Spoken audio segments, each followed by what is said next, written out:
Salmo 7. Y por la gracia de Dios volvemos a meditar en el libro de los Salmos, ahora en el Salmo 7, que según los eruditos bíblicos, este salmo tiene que haberse escrito más o menos en el tiempo de la persecución de Saúl sobre David. Y seguramente en ese tiempo, cuando él estaba siendo perseguido, sufrió las acusaciones y calumnias de un hombre llamado Cus. Eso es lo que sale en el principio del Salmo 7.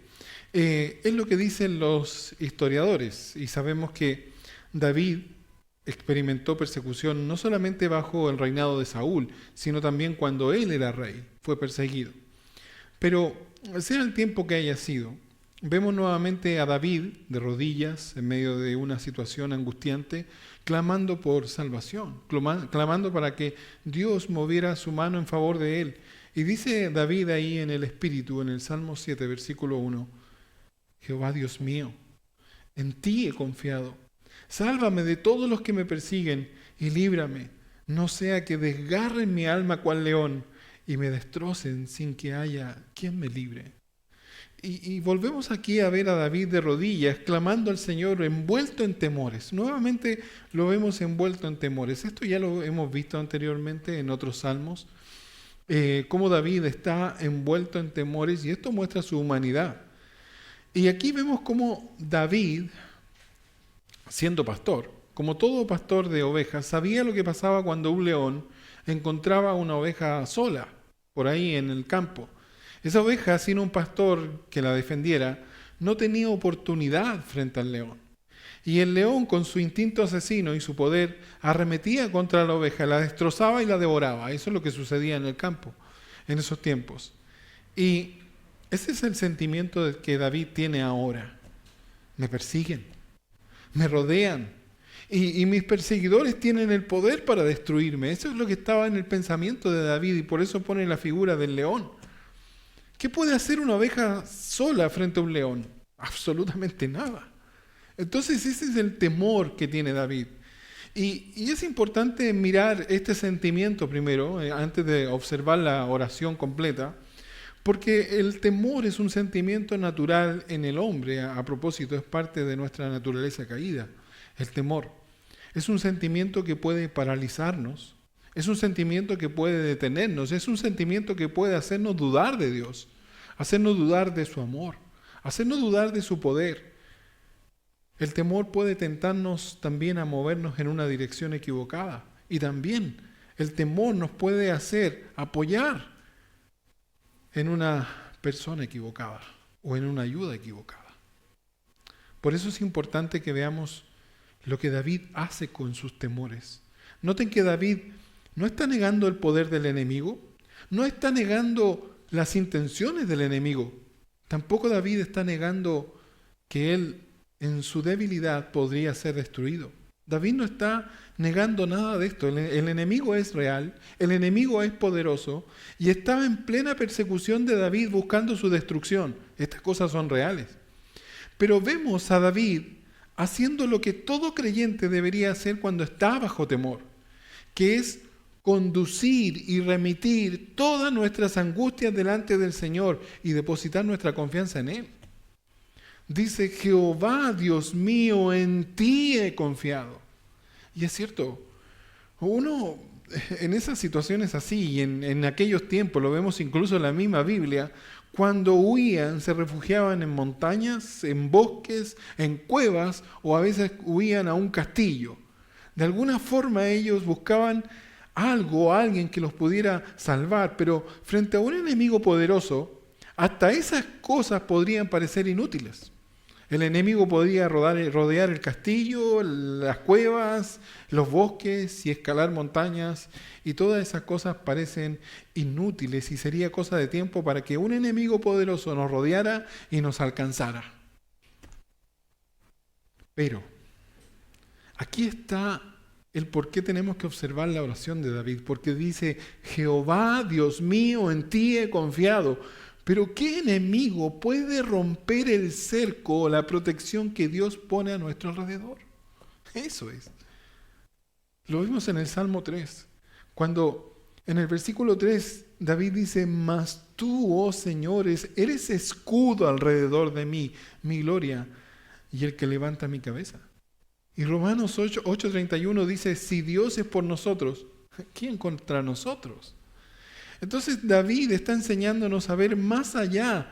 Tenemos que aprender a ver con los ojos de nuestra fe. Jehová Dios mío, en ti he confiado. Porque cuando vemos a un angustiador en nuestras vidas, que puede tener muchas formas, acá David lo dice en forma figurada como un león, y sabemos que posiblemente eran personas de su propia nación que andaban detrás de él, acusándolo delante de Saúl. Sin embargo, un angustiador puede tener muchas formas. Y aquí cuando se presenta un angustiador en nuestras vidas, nuestros sentidos y nuestros pensamientos se pueden llenar de temores. Pero todo cambia cuando vemos por fe quién es el que nos defiende, en quién nos podemos apoyar y lo que puede hacer por nosotros. De ahí el clamor de David, sálvame de todos los que me persiguen y líbrame.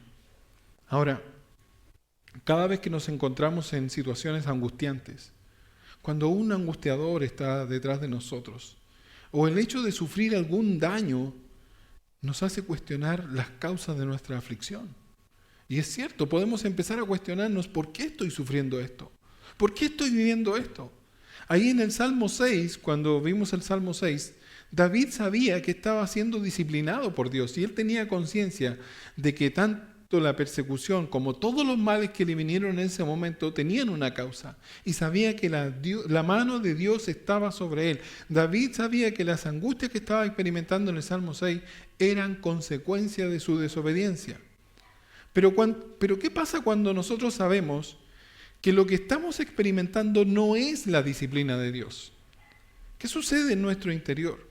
Porque el hombre que es temeroso de Dios sabe y se da cuenta cuando la mano de Dios está sobre él, cuando la disciplina de Dios está sobre él. Uno se puede dar cuenta, pero también los que son temerosos de Dios se pueden dar cuenta que lo que están experimentando no son consecuencias. Noten las siguientes palabras de David en el versículo 3. Jehová Dios mío, si yo he hecho esto, si hay en mis manos iniquidad, si he dado mal pago al que estaba en paz conmigo, antes he libertado al que sin causa era mi enemigo, persiga el enemigo mi alma y alcáncela. Huelle en tierra mi vida y mi honra ponga en el polvo, dice David. David está diciendo, Señor, si he obrado mal, entonces merezco que mi enemigo me persiga, me alcance y me destruya.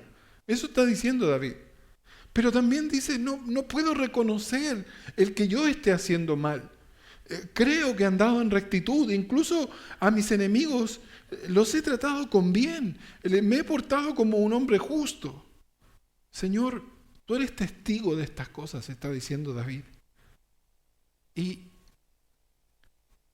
todos tenemos un sentido básico de la justicia, que ese sentido básico de la justicia que tenemos dentro nos hace pensar que nadie debería recibir castigo cuando hace el bien. De hecho, sabemos reconocer cuando nuestro castigo es bien merecido. Todos hemos pasado por la situación de cuando estamos creciendo y somos pequeños y en algún momento nuestros padres nos detuvieron, nos reprendieron y muchas veces nos castigaron. A veces en nuestro pensamiento pensábamos que nuestros padres eran injustos, pero yo recuerdo muy bien que al mirar hacia atrás puedo recordar que muchas de las veces que fui castigado, muchas de las veces que tuve que recibir un merecido castigo, mis padres tenían razón. Mi desobediencia era real. Lo que sufría era real.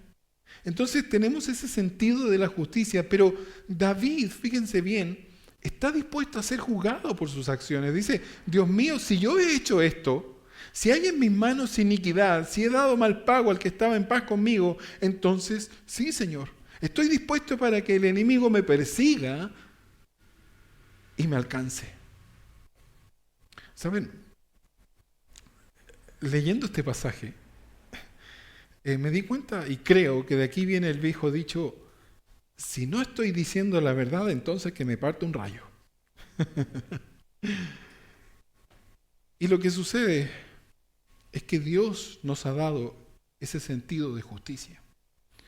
Y mientras el corazón del hombre no se ha endurecido por el pecado, puede darse cuenta cuando las cosas que experimenta son injustas. ¿Y por qué me viene este mal si he obrado bien? Me robaron, me golpearon, me hicieron bullying, me rechazaron. Y bajo nuestra mirada y ese sentido de justicia, no deberíamos experimentar el mal si obramos bien. Eso es lo que pensamos. Pero sucede. Nos sucede y lo sucede a los creyentes. Y aún intentando llevar una vida de santidad, podemos experimentar accidentes, robos, enfermedades, dolor, injusticia, desprecio y persecución. ¿Por qué? Porque la fuente de nuestras aflicciones no siempre son consecuencia de un mal que hayamos hecho. No siempre son consecuencia de un pecado que hayamos hecho. El mal que experimentamos sí puede venir como consecuencia de nuestro propio pecado, de nuestra necedad o de nuestra torpeza y de nuestra desobediencia. Puede ocurrir, pero también puede ser causa del pecado de otro. Que otro ejerciendo el mal tenga que yo experimentar parte de ese mal. De hecho, justamente ayer oía la triste noticia de un joven que siendo asaltado recibe un balazo en la espalda y hoy su vida está en crisis. Muy probablemente va a quedar con parálisis para toda su vida. Es cierto. Lo que recibimos puede ser causa del pecado de otro, de la maldad de otro. Y el mal que experimentamos puede ser causado también por estar en un mundo caído. Estamos en un mundo donde hay enfermedad, dolor, muerte. Y también el mal que experimentamos puede ser causado por la influencia directa de Satanás. Y de hecho, él es el león rugiente del que más nos deberíamos cuidar. Porque tal como dice Pedro, Satanás anda como león rugiente buscando a quien devorar. El asunto es el siguiente. No podemos evitar experimentar angustia mientras estemos en este mundo. No lo vamos a evitar. Lo dijo el mismo Señor. Mientras estemos en el mundo tendremos aflicción, pero podemos confiar en Él. ¿Por qué? Porque Él ha vencido al mundo. Y el que está de nuestro lado es Rey. No solamente nuestro Dios, Él es Rey sobre toda la tierra, sobre todo lo que existe. Él es Rey y Él es juez y también es vencedor. Lo dicen los 3 siguientes versículos. Versículo 6 dice, levántate, oh Jehová, en tu ira. Álzate en contra de la furia de mis angustiadores y despierta en favor mío el juicio que mandaste. Te rodeará congregación de pueblos y sobre ella vuélvete a sentar en alto. Primero noten cómo David está diciendo que su Dios es vencedor. Sin duda la furia de un león es de temer, sin duda. Pero al lado de la ira de Dios, esa furia del león es tan insignificante, es nada. Incluso, aunque estuviéramos bajo el ataque de nuestro enemigo más poderoso, que es Satanás, bastaría decirle, el Señor te reprenda, Satanás. Eso aparece en Zacarías 3:2 y en Judas 1:9. El Señor te reprenda, Satanás. Entonces, aquí estamos viendo que el Señor dice, Señor, tú eres vencedor. Tu indignación, tu ira sobre aquella furia del león es tan grande, es tan inmensa. ¿Qué podría ser esa furia del león sobre tu ira? También es juez. Despierta en favor mío el juicio que mandaste. Y todo esto se trata de que veamos a Dios como el gran juez de todo lo que existe. Dios siempre juzgará todo asunto en favor del justo. Noten cómo dice David, despierta en favor mío el juicio que mandaste. Así es. Esta es una gran verdad.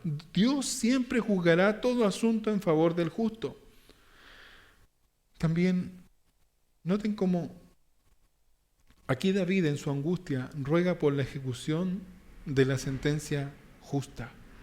Dice despierta, es decir, ahora Señor. Y también vemos que Dios ya ha dictado una sentencia justa. dice, el juicio que mandaste. ¿Saben lo que solamente debemos hacer? Esperar en paciencia la ejecución del justo juicio de Dios. Nosotros somos carne. Y al sufrir una injusticia, nosotros queremos que se ejecute inmediatamente la sentencia. Así somos. Una vez experimenté una situación de injusticia muy grande. Me causó un gran agravio y un daño económico.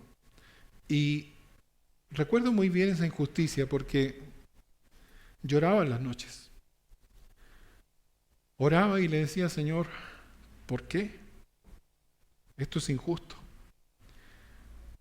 Y pasaron 8 años hasta que vi la justicia de Dios. Y de verdad, mientras pasaban esos 8 años, y especialmente los primeros años, sentía que yo había recibido injusticia en mi vida. Lloraba, oraba, le pedía al Señor por eso. Pero en ese proceso, me di cuenta que el Señor estaba tratando mi corazón. Y llegó el momento donde me di cuenta, cada vez que veía a la persona que me había hecho el agravio, que yo no lo había perdonado. Y me daba cuenta. Y subía el furor dentro de mí, aquí en mi interior, y de verdad no les puedo decir las cosas que sentía y las ganas que sentía de hacerle a esa persona. Y por dentro mío veía al Señor obrando y ya el Señor me había incorporado en un ministerio. Decía, Señor, ¿cómo puedo yo estar en ese ministerio? Tratar de obrar en justicia y de ser justo, siendo que cada vez que veo a esta persona, siento este mal en mi interior. Y ahí entendí que el Señor me estaba llevando a aprender realmente a perdonar. No solamente eso que nosotros como cristianos muchas veces nos pasa, que sabemos lo que es el perdón, sino que el Señor me estaba guiando a perdonar de corazón. Una vez que clamé para que el Señor me ayudara a perdonar de corazón, me di cuenta cómo el Señor obraba en mi vida, renuncié a todo lo que yo pensaba que era mi derecho a revancha. Y el Señor, con su mano poderosa, trajo a mi vida la justicia de Él. Y me fueron restauradas todas las cosas que yo pensaba que había perdido y fueron restauradas en abundancia. Y le doy gracias al Señor porque en su justicia no solamente vi su mano de justicia, sino que obró en mi vida para restauración de mi corazón. Nosotros queremos muchas veces que la sentencia se ejecute de manera inmediata. Pero la verdad es que nuestro gran descanso está en la verdad de quién es Dios y sus atributos. Dios es juez, perfecto en justicia. Dice David en el versículo 8, Jehová juzgará a los pueblos. Júzgame, oh Jehová, conforme a mi justicia y conforme a mi integridad. Fenezca ahora la maldad de los inicuos, mas establece tú al justo. Porque el Dios justo prueba la mente y el corazón. Mi escudo está en Dios, que salva a los rectos de corazón. Dios es juez justo, y Dios está airado contra el impío todos los días. Nadie escapa al juicio de Dios. Dice, Jehová juzgará a los pueblos. Es decir, toda lengua, toda criatura, no importa la creencia que tengan, todos van a pasar por el juicio de Dios. Y David repite esa verdad muchas veces en los salmos. En el Salmo 9:8 dice, Él juzgará al mundo con justicia y a los pueblos con rectitud. La misma idea, la misma verdad está en el Salmo 67:4, Salmo 96:10, Salmo 98:9 y podría nombrar muchos más, solamente le nombro 3 más. Todos serán juzgados por Dios. Dios juzga en el tiempo de los hombres y fuera del tiempo de los hombres. Es decir, Dios está juzgando al hombre en su vida, en este tiempo, pero también hay un juicio después de la vida del hombre. Tanto en esta tierra como en la eternidad, nadie va a escapar del juicio de Dios. Dice Hebreos 9:27 que está establecido para los hombres que mueran una sola vez y después de esto, el juicio. No importa que el hombre crea que no va a ser juzgado. No importa que el hombre no quiera ser juzgado. O no importa que el hombre crea que no debe ser juzgado.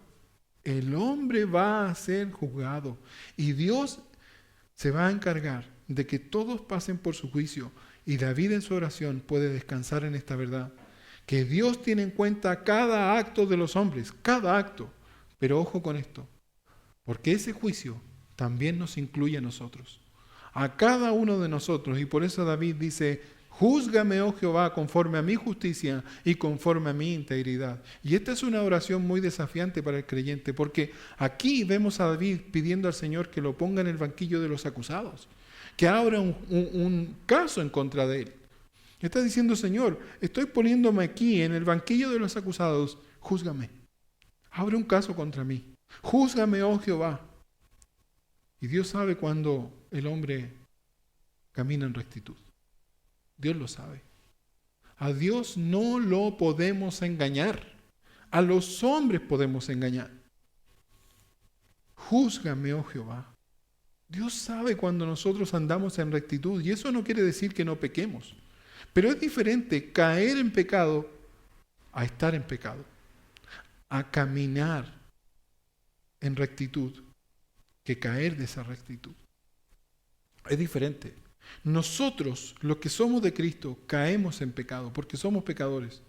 Y para esas caídas siempre tenemos disponible la limpieza que viene por el arrepentimiento de corazón. Y podemos ir delante del Señor, arrepentirnos de nuestros pecados. También tenemos un abogado defensor. Que ojo con esto, porque esta es una gran verdad para la vida del creyente. Tenemos un abogado defensor, que algunos malentienden el rol de abogado del Señor, pretendiendo que hagan lo que hagan, van a ser defendidos por el Señor. No, ese no es el sentido donde aparece esta verdad del Señor que es nuestro abogado. Primera de Juan, capítulo 2, versículo 1 dice, hijitos míos, estas cosas os escribo para que no pequéis. Ese es el sentido, para que no pequéis. Y si alguno hubiere pecado, es decir, si cayere por esas cosas, abogado tenemos para con el Padre a Jesucristo el justo. ¿Qué está diciendo Juan? Está diciendo que tenemos un abogado para esas caídas, pero no para una práctica, no para una vida en pecado. Y dice, y Él es la propiciación por nuestros pecados, y no solamente por los nuestros, sino también por los de todo el mundo. Y en esto sabemos que nosotros le conocemos, si guardamos sus mandamientos. El que dice yo le conozco y no guarda sus mandamientos, el tal es mentiroso y la verdad no está en él. Pero el que guarda su palabra, en este verdaderamente el amor de Dios se ha perfeccionado. Por esto sabemos que estamos en él. El que dice que permanece en él, debe andar como él anduvo. Si nosotros andamos como Cristo anduvo, podemos decir igual que David, Señor, júzgame conforme a mi justicia y conforme a mi integridad. Hermanos, Dios está juzgando todo el tiempo nuestras acciones, nuestras motivaciones, nuestro carácter. Y el hecho de que no se ejecute una sentencia inmediata no quiere decir que Dios se haya desentendido de nuestros pecados. Dice 1 Corintios 11:31, si pues nos examinásemos a nosotros mismos, no seríamos juzgados, mas siendo juzgados, somos castigados por el Señor para que no seamos condenados con el mundo. Efectivamente, Dios está en plena conciencia de todas nuestras acciones. Él sabe quién camina en rectitud. Y ese caminar en rectitud, ese sentido de justicia, nos hace orar de esta manera. Fenezca, Señor, que pare ahora la maldad de los inicuos. Se establece tú al justo, dice David. Y ese es el anhelo de todo hombre justo. Que pare tanta maldad. Y nos indignamos al ver tanta maldad del hombre.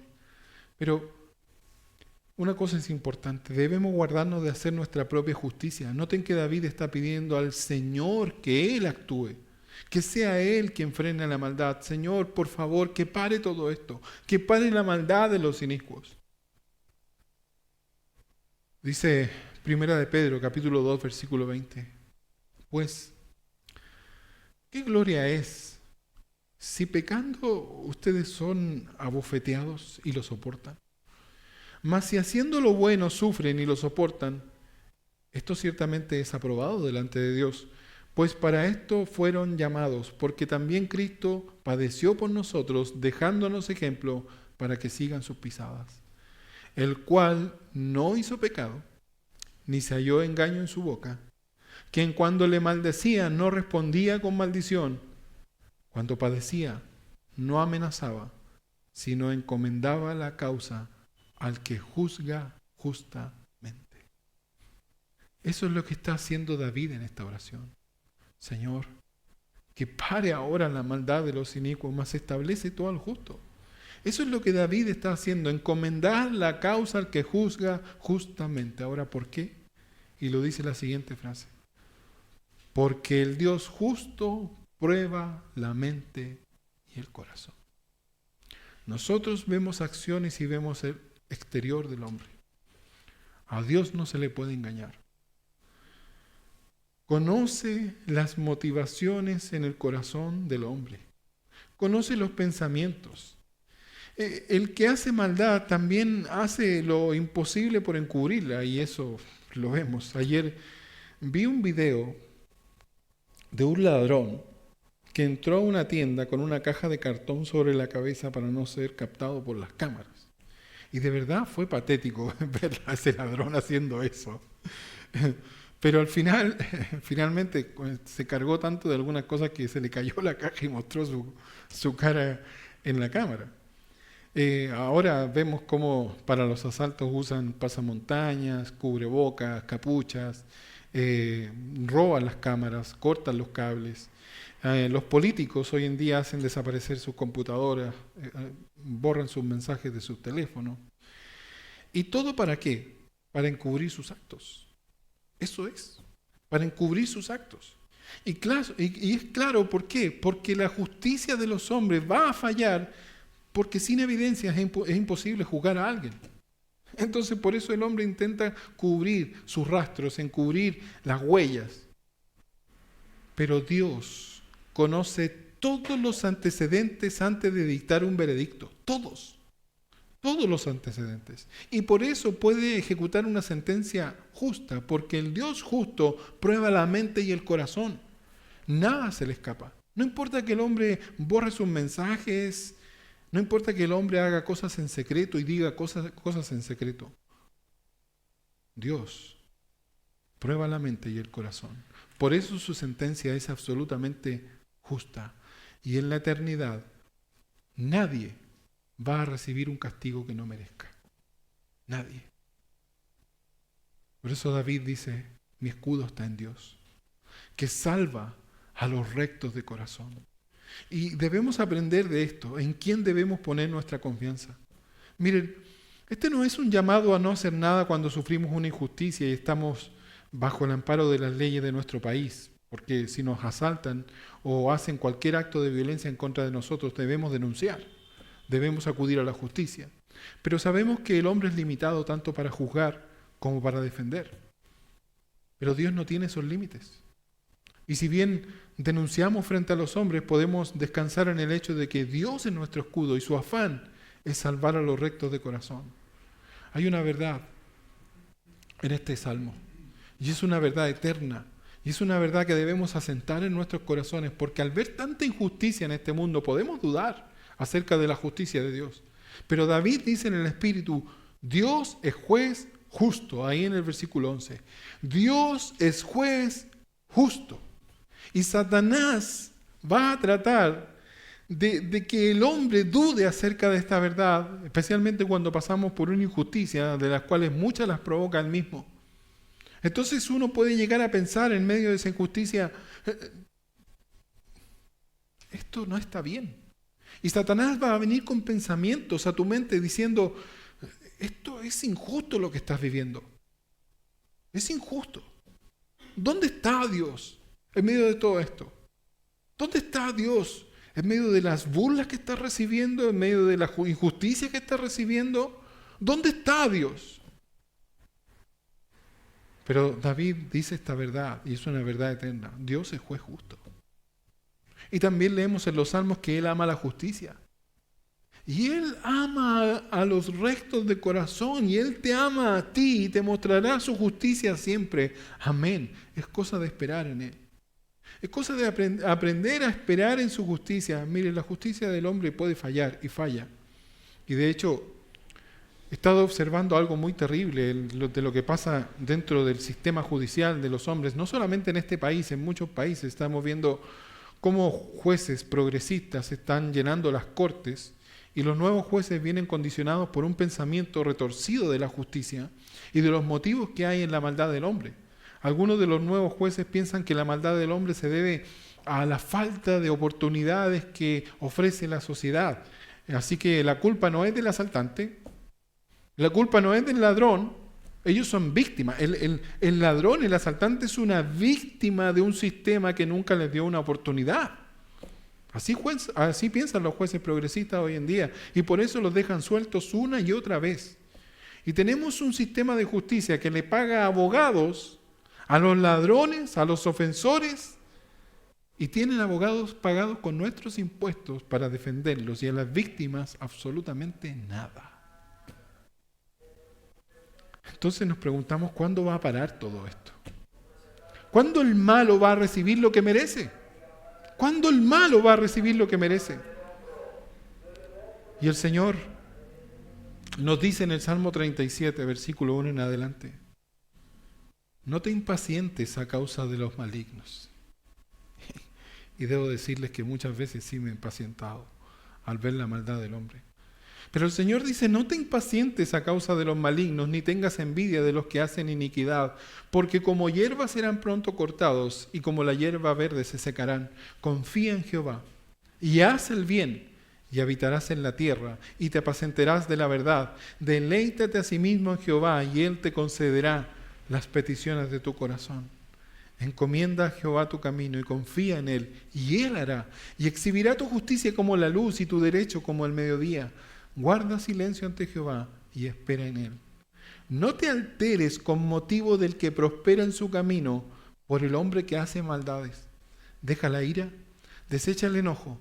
No te excites en manera alguna a hacer lo malo, porque los malignos serán destruidos, pero los que esperan en Jehová, ellos heredarán la tierra. Pues de aquí a poco no existirá el malo. Observarás su lugar y no estará allí, pero los mansos heredarán la tierra y se recrearán con abundancia de paz. Maquina el impío contra el justo y cruje contra él sus dientes. Y el Señor se reirá de él, porque ve que viene su día. Los impíos desenvainan espada y entesan su arco para derribar al pobre y al menesteroso, para matar a los de recto proceder. Su espada entrará en su mismo corazón, y su arco será quebrado, dice el Señor. El Señor nos está diciendo, no se preocupen por el malo. Yo me encargo de ellos.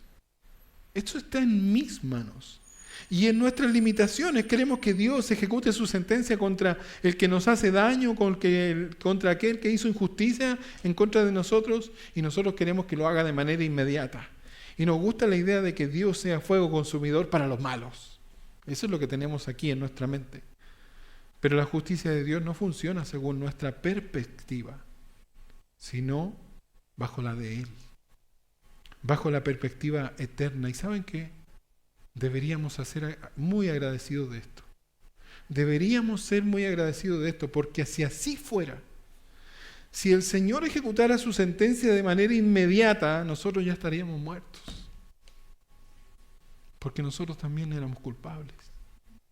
Y si no fuera porque el Señor envió a su Hijo y murió por nuestros pecados, y nosotros, por creer en Él, fuimos declarados inocentes, si no fuera por eso, nosotros deberíamos ser consumidos. La segunda verdad es que Dios está airado contra el impío todos los días. Es cierto. Dios no tiene comunión con la maldad. Y dice Pablo en Romanos capítulo 1, versículo 18, porque la ira de Dios se revela desde el cielo contra toda impiedad e injusticia de los hombres que detienen con injusticia la verdad. Esa es la verdad del sentimiento de Dios contra el impío. Sin embargo, aunque eso es lo que él siente, su intención contra el impío es salvarlo. Por eso dice David en el versículo 12, si no se arrepiente, si no se arrepiente. Y es aquí una oportunidad para aquel que hace mal.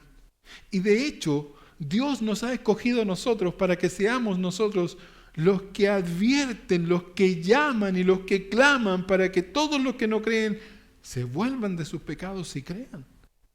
Y obtengan la salvación que Dios ha preparado para ellos. Dice, si no se arrepiente, Él afilará su espada. Armado ya tiene su arco y lo ha preparado, y asimismo ha preparado armas de muerte y ha labrado saetas ardientes. Y es cierto. Aquí David está usando la figura de un soldado que tiene armas poderosas y que va a ejecutar justicia. Sin embargo, ya sabemos que Dios ha preparado para el final de los tiempos un lago de fuego ardiendo para todo aquel que no se arrepiente y que no recibe a Jesucristo como su Salvador. Aquellos que nos hacen daño sí tienen una oportunidad, si no se arrepiente. Pero si endurecen su corazón, enfrentarán la ira de Dios. Y lo triste de todo esto es que ellos mismos están preparando su lugar. Dice el versículo 14, he aquí, el impío concibió maldad, se preñó de iniquidad y dio a luz engaño. Pozo ha cavado y lo ha ahondado, y en el hoyo que hizo caerá. Su iniquidad volverá sobre su cabeza y su agravio caerá sobre su propia coronilla. David, por la fe, puede ver el final del impío. Yo de verdad creo que aquí en el versículo 15, del versículo 15 viene el antiguo dicho, está cavando su propia tumba. Está cavando su propia tumba. Y en el momento de la angustia vemos cómo el malo prospera en su maldad. ¿Sí? Y pareciera que no les pasa nada. Al contrario, vemos cómo ellos a veces obtienen fruto de esa maldad. Y adentro de nosotros clama ese sentido de justicia. ¿No debería estar esta persona en la cárcel? David nos está diciendo que el impío ya cavó su propia tumba. Es cosa de tiempo. Pero en lo que nosotros nos podemos gozar ahora es en la verdad de la justicia de Dios. Dios es justo. Y va a hacer justicia en tu vida. Y va a hacer justicia a todo hombre. Y por eso podemos alabarle y gozarnos en esa verdad. Dice el versículo 17, alabaré a Jehová conforme a su justicia y cantaré al nombre de Jehová el Altísimo. Sabemos que David está siendo perseguido en este momento. Sabemos que David tiene un enemigo poderoso que podría alcanzarlo en este momento. Y sabemos que David tiene conciencia de lo que está sufriendo es injusto. Sin embargo, por la fe, él puede decir, voy a alzar mis manos al cielo y voy a cantar al Señor. ¿Saben? Todos los atributos de Dios y los rasgos de su carácter son dignos de alabanza. Todos. Y podemos descansar en esta gran característica, esta gran verdad del carácter de Dios. Alabaré a Jehová conforme a su justicia. ¿Por qué? Porque tal como el Señor lo dijo en Mateo capítulo 5, versículo 6, son bienaventurados los que tienen hambre y sed de justicia, porque vamos a ser saciados, llenos. Todo ese sentido de justicia que nosotros tenemos dentro, que a veces nos dice, esto es injusto y no puede ser, y por qué sucedió esto, y por qué pasó esto en mi vida, todo ese sentido va a ser saciado en abundancia. Y somos bienaventurados por eso. El Señor les bendiga grandemente. Vamos a orar para terminar.